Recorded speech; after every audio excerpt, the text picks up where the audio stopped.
What if there was a meal replacement pill? Imagine a world where eating as we know it has been revolutionized. A small pill, no bigger than a vitamin, contains every nutrient, every calorie, every micronutrient needed for an entire meal. No preparation, no cleanup, no refrigeration, and no waiting. Just a simple swallow, and you're done. This is the premise of the meal replacement pill, a concept both tantalizing and controversial. But what would life truly look like if such a pill existed? How would it change individuals, communities, and society at large? To begin unraveling this scenario, let's consider the day-to-day reality. Picture a busy professional hurrying between meetings, once reliant on the nearest fast food option, now able to reach into their bag and retrieve a single tablet, quickly swallowed with a sip of water. In seconds, their nutritional needs are met. No drive-through, no greasy wrappers, no queues. The morning rush transforms. Instead of bustling coffee shops brimming with people desperate for their morning bagel or latte, perhaps there's only a handful, mostly there out of force of habit, or for the love of taste, rather than necessity. This raises an immediate and fundamental shift in our conception of time and convenience. The hours we collectively spend on food preparation, shopping, cooking, eating, and cleaning up are often enormous. Estimates for the average person suggest that, between meal planning, cooking, hiding, and storing food, several hours a day are devoted to nourishment. With a meal replacement pill, this time is reclaimed, liberated in theory. Only for work, leisure, or rest. Our schedules would be fundamentally altered. Lunch breaks, instead of a precious hour coveted for a mental break and a social recharge, might be rendered obsolete. Meetings could proceed without the complication of catering. Air travel would become more efficient, with pills replacing cumbersome meal trolleys. The entire logistics of feeding populations, cafeterias, canteens, school lunchrooms, would face seismic shifts. But food is never just about sustenance. Meals mark the rhythm of our lives. Breakfast to greet the day, lunch as a pause, dinner as a communal gathering. Food is culture, family, friendship, comfort, and tradition. In this new world, where eating is optional, what happens to those rituals? Would holidays lose their flavor, literally and figuratively, if the Thanksgiving feast or the Lunar New Year dinner happened around a bottle of pills, rather than a bustling, aromatic table? The communal act of breaking bread has, throughout human history, fostered social cohesion, bridged divides, and sealed alliances. Without food as a shared experience, would we lose vital aspects of our social fabric? Or would we reinvent mealtime as an intentional, treasured occasion rather than a daily routine? Some might argue that the meal replacement pill would not fully replace eating, but simply add an unparalleled level of convenience. For those with allergies, with time constraints, or with disabilities preventing easy access to traditional meals, the pill could be a lifesaver, a means of empowerment and autonomy. In developing regions suffering from famine or food insecurity, a highly portable, shelf-stable, nutrient-dense pill could combat malnutrition and save lives. Emergency services, militaries, astronauts, and explorers could benefit from the logistical ease of carrying months of nourishment in a single backpack. On the other hand, what of the consequences to the global food system? Agriculture, the cornerstone of nearly every civilization, fuels economies and shapes landscapes. If billions of people substituted even half their meals for pills, what happens to farms, ranches, orchards, fisheries, and the industries they support? Supermarkets might shrink or vanish, supply chain logistics would be reimagined, and rural economies could face devastation. Cuisines, the lifeblood of cultures and source of national pride, could dwindle.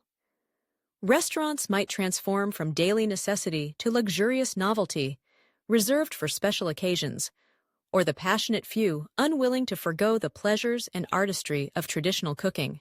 Consider also the impact on health and medicine. A meal replacement pill, to be successful, would necessarily be designed to provide all requisite nutrients, carbohydrates, proteins, fats, vitamins, minerals, and perhaps dietary fiber or probiotics. In theory, errors like undernourishment due to poor dietary choices or nutrient imbalances could be minimized, since each pill would be precisely formulated. Rates of diseases linked to malnutrition, scurvy, anemia, rickets, might plummet. Chronic conditions linked to overnutrition, such as obesity or diabetes, might similarly decrease, especially if the pills modulate caloric intake and glycemic effects. However, the human body and microbiome are complex. Food is more than the sum of its nutrients. The way foods interact with our bodies is mediated by myriad factors. How slowly a meal is metabolized, the hormones triggered by chewing and swallowing, even the emotional satisfaction or pleasure food provides. Would a meal in pill form satisfy hunger and satiety cues, or would it leave people feeling perpetually unfulfilled, craving the physicality of chewing and the aromas of home-cooked dishes? Would gastrointestinal systems adapt, or would issues like constipation or digestive upset arise? The placebo effect of ritual and taste may prove harder to manufacture than the nutrients themselves. From a psychological perspective, food is intimately bound with comfort, reward, and emotion. Remember the taste of a favorite childhood treat, or the warmth of a home-cooked meal after a hard day. These are memories and emotions, as much as nutrition.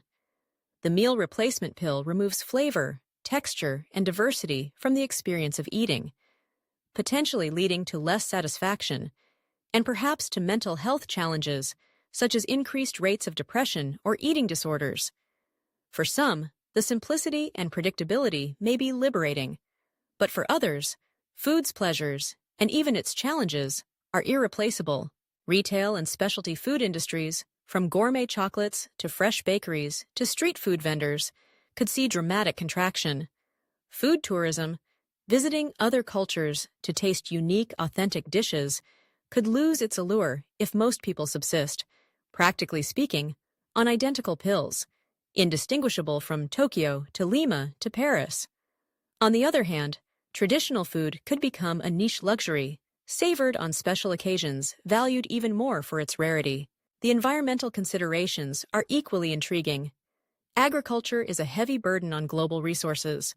Water, land, fertilizers, and transportation all come at a significant environmental cost. Livestock, particularly cattle, contribute substantially to greenhouse gas emissions. If trillions of traditional meals are replaced by pills synthesized in factories, perhaps via industrial yeast, algal cultures, or advanced hydroponics, the drop in environmental footprint could be immense. Rainforests might be spared, water consumption slashed, pesticide and fertilizer runoff curtailed. Urban spaces formerly crisscrossed by food distribution trucks could be quieter, cleaner, and less congested. Yet there's an open question: how would the actual production of the meal replacement pill occur? Would it involve high-energy factory processes, genetically engineered microbes, or synthetic biology? Might new risks to ecology or human health emerge from over-reliance on a single food source, or on the biotechnologies used to manufacture it? Agricultural monocultures taught humanity about the dangers of biological uniformity. Would a society where most eat the same pill face similar vulnerabilities? Religious, ethical, and philosophical questions abound. Many religions incorporate food and fasting as central to their practices. The breaking of Ramadan's fast with iftar, the symbolic foods of Passover, the bread and wine of Christian communion. If a meal is reduced to a pill, how do these traditions adapt? Perhaps new rituals would evolve, using the pill to focus on the spiritual rather than sensory aspects of food practices, or perhaps many would cling firmly to traditional embodied meals for religious continuity. In the realm of ethics, there is concern about autonomy and consent. Who decides what goes into the universal meal replacement pill? Would formulas be regulated by governments, open to corporate manipulation, or customizable by consumers? If the pill is mass-produced, does this introduce new forms of inequality between those who have access to diverse, luxury food and those who subsist on the basic pill? Alternatively, might it address injustice, giving everyone a basic guarantee of nutrition? How would culture, personal preference, diet choices, vegan, kosher, halal, gluten-free, be respected or reimagined. Returning to the level of the individual, consider how identities are tied up in food. For many, dietary practices reflect deeply held beliefs, not just health or convenience, but values, sustainability, animal welfare, ancestral customs. The meal replacement pill, if it is truly universal, may be fundamentally challenged by the diversity of human needs and desires. It's possible that, while the pill exists, it becomes only one option among many. Perhaps it would stand alongside traditional dishes, smoothies, energy bars, another link in the long chain of food innovation, not an end to it. Science fiction, as is often the case, has explored these possibilities. In stories from Star Trek's frequently referenced food pills to recent dystopian tales where populations survive on flavorless, functional sustenance, authors raise the same core questions. What makes us human? Is there poetry or joy in efficiency alone? Or do we always yearn for taste, texture, and togetherness?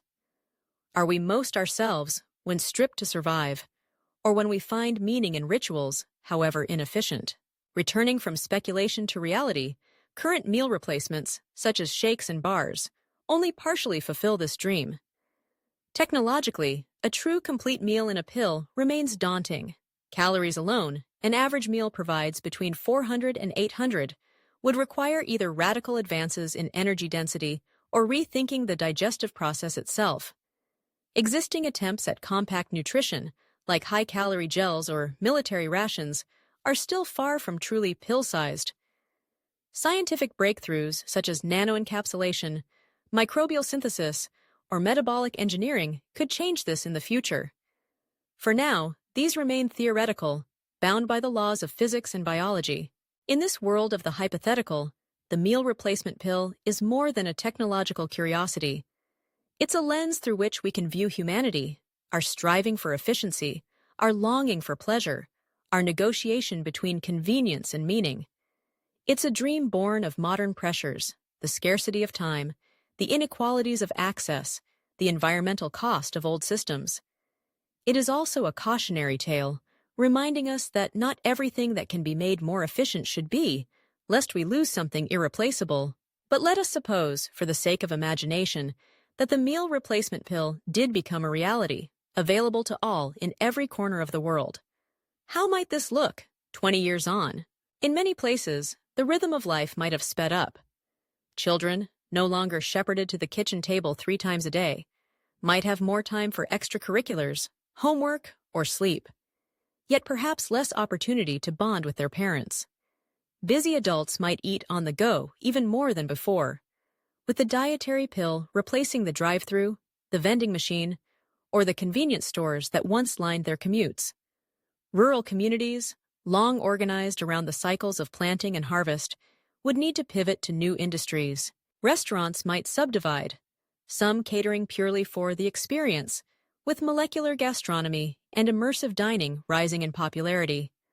Others perhaps shifting into entertainment venues, offering multisensory experiences where food is art rather than necessity. Street food and fast casual would decline.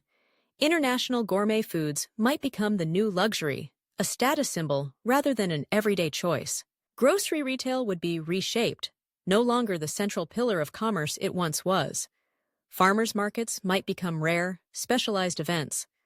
Global supply chains for perishable foods would shrink dramatically, lessening waste, but also threatening the viability of small producers and rural economies. In the home, kitchens might shrink or even disappear in new construction. The stove, fridge, and pantry could become obsolete, replaced by compact storage for pills. Homes would evolve structurally, no need for deep freezers, large pantries, or dishwashers. The daily question, "What's for dinner?" might disappear, replaced with more abstract conversations about preferences, memories, or experiences. For the old, infirm, or those with disabilities affecting eating, the pill could bring freedom and security, a guarantee of nutrition without the effort or risk of choking, difficulty chewing, or complications from complex diets.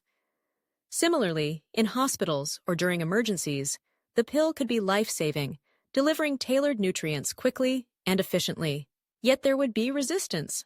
Proponents of slow food, advocates for mindful eating, traditionalists, chefs, and cultural custodians would rail against the pill, warning of the dangers of losing touch with deep-rooted practices and knowledge. Political movements might form to protect traditional agriculture.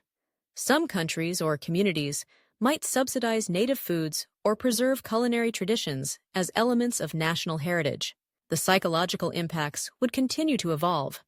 Some people, liberated from food preparation, might flourish, using their newfound time and consistent nutrition to their advantage.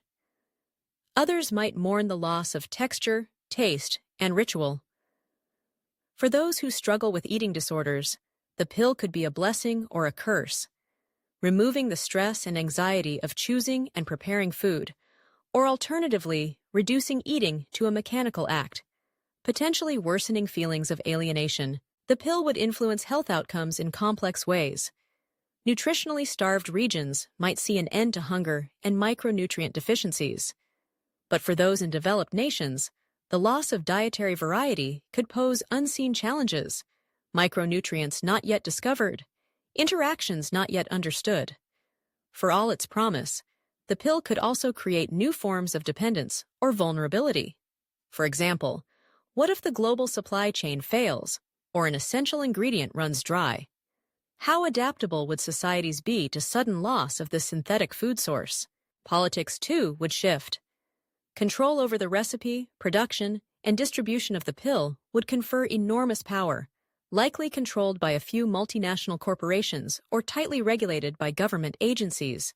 Food security would shift its focus, from controlling arable land to maintaining flawless industrial processes and protecting intellectual property rights. And what about the pleasure and artistry of cooking? Even as much of the population shifts to pills for everyday sustenance, a counterculture could blossom. Cooking as rebellion, baking as art, the dinner party elevated to a rare and valued occasion. Recipes might be treasured family secrets, passed down as heirlooms rather than practiced daily. Classes might be offered not for basic nutrition, but for the love of flavor and community. In popular culture, stories, films, and art might reflect nostalgia for the lost age of food. Songs would remember the smell of a grandmother's stew. Paintings would depict tables brimming with dishes, children's books brimming with tales of gingerbread men and magical feasts. The hunger for flavor, for sensation, for the old ways, might remain undiminished. All of this begs the question, is it a utopia or a dystopia? For the overworked, malnourished, or food insecure, the meal replacement pill could indeed seem miraculous. For those who treasure diversity, flavor, and tradition, it could feel like a profound loss. A deeper question remains, what is the role of food in our lives? Is it simply fuel, calories and nutrients in exchange for energy and health? Or is it, as so many poets, chefs, and thinkers have argued, one of the greatest pleasures, arts, and connectors of the human experience? Altering this relationship fundamentally changes not just how we live, but who we are. Even if a pill truly could provide everything needed for bodily health, would it answer the needs of the heart, the mind, and the soul? Or would we, in the end, seek a middle ground, using technology when appropriate, but always returning to the table for celebration, community, and joy? As history shows, radical changes in food culture can take generations, even centuries, to play out. The meal replacement pill, if it ever comes to exist, would be the latest chapter in a very old story. Humanity's ongoing negotiation with nature, time, technology, and meaning. Already, as society wrestles with questions around processed foods, genetically modified crops, and environmental sustainability, we are laying the groundwork for how we might one day integrate, or resist, the pill. Perhaps, years from now, our descendants will meet around a table, a pill at every place setting. Or perhaps, even in a world dominated by synthetic sustenance, we will still gather from time to time to cook, to eat, to remember who we are. In the end, the question of a meal replacement pill is not merely technological. It invites reflection on what it means to be nourished, not just in body, but in spirit. Not merely to survive, but to taste, to share, and to celebrate. Whatever the future holds, the longing for flavor, for fellowship, for the art of the meal may prove more resilient than convenience alone. So, as we imagine this future, it is worth asking, if you could take a pill and never need to eat a meal again, would you?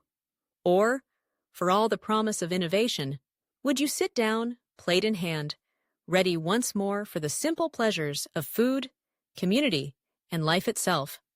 Thank you for watching the video. What do you think about today's topic? Feel free to share your thoughts in the comments below. If you enjoyed it, don't forget to like and share the video to support the channel. Thanks again, and see you in the next video.